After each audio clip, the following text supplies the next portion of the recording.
Hello friends, तर आज आपण बनवणार आहोत आलूचे पराठे. त्यासाठी मी इथे आलू घेतलेले आहे, ते आपण कुकरमध्ये बॉईल करून घेऊ.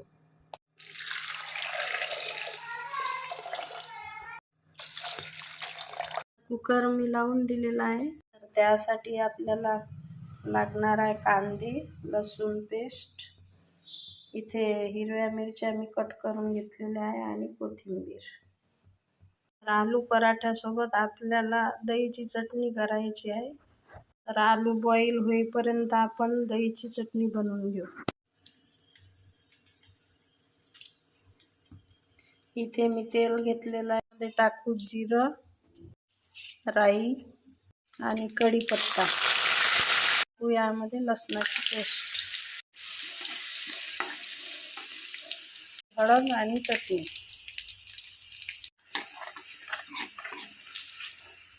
दही.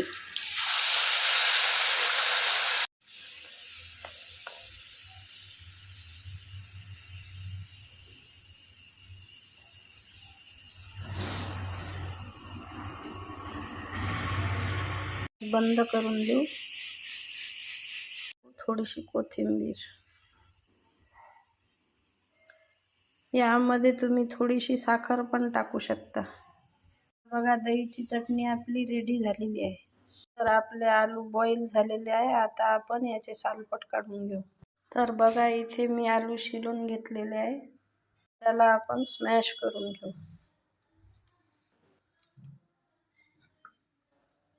आलू स्मॅश करून घेतले आहे. आलूची चटणी बनवून घेऊ.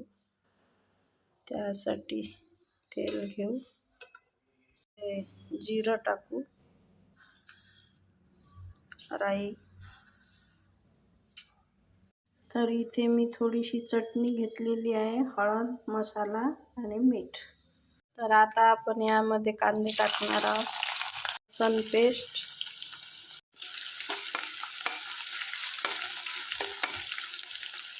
आणि मिरच्या टाकलेल्या आहे.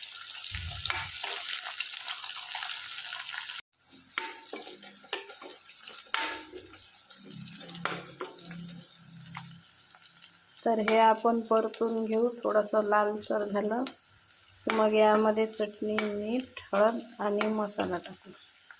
आपण हिरव्या मिरच्या याच्यामध्ये टाकलेल्याच आहे, तर चटणी थोडीशी टाकू. तुम्हाला जेवढे जास्त पराठे करायचे आहे तेवढे जास्त आलू घेऊ शकता तुम्ही. आता मसाला टाकू.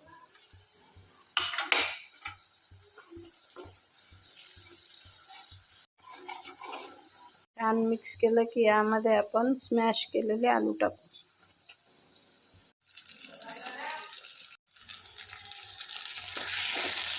याला आपण मिक्स करून घेऊ. तर याला आपण चांगल्या तऱ्हेने मिक्स करून घेऊ. तर हे आपण छान मिक्स करून घेऊ. त्यामध्ये कोथिंबीर टाकून.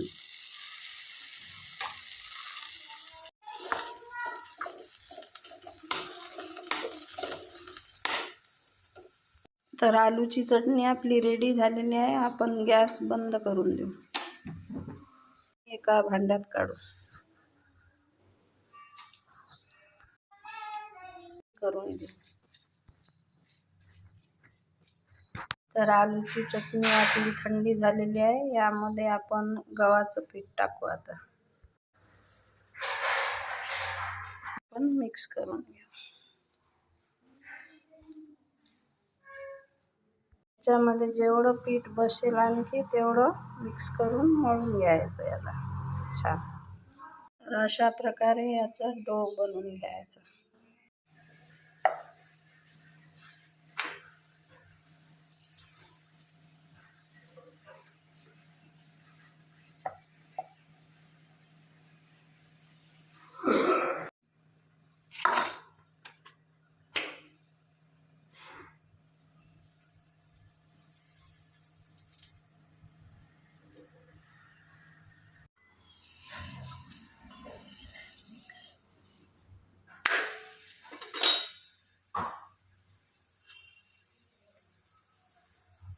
तर अशा प्रकारे आपण आलू पराठे करून घेऊ सगळे.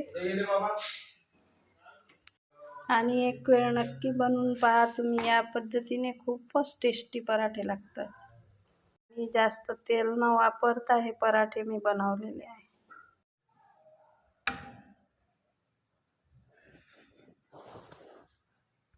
तर बघा, आपले मऊ लुसलुशीत आलूचे पराठे रेडी झालेले आहे.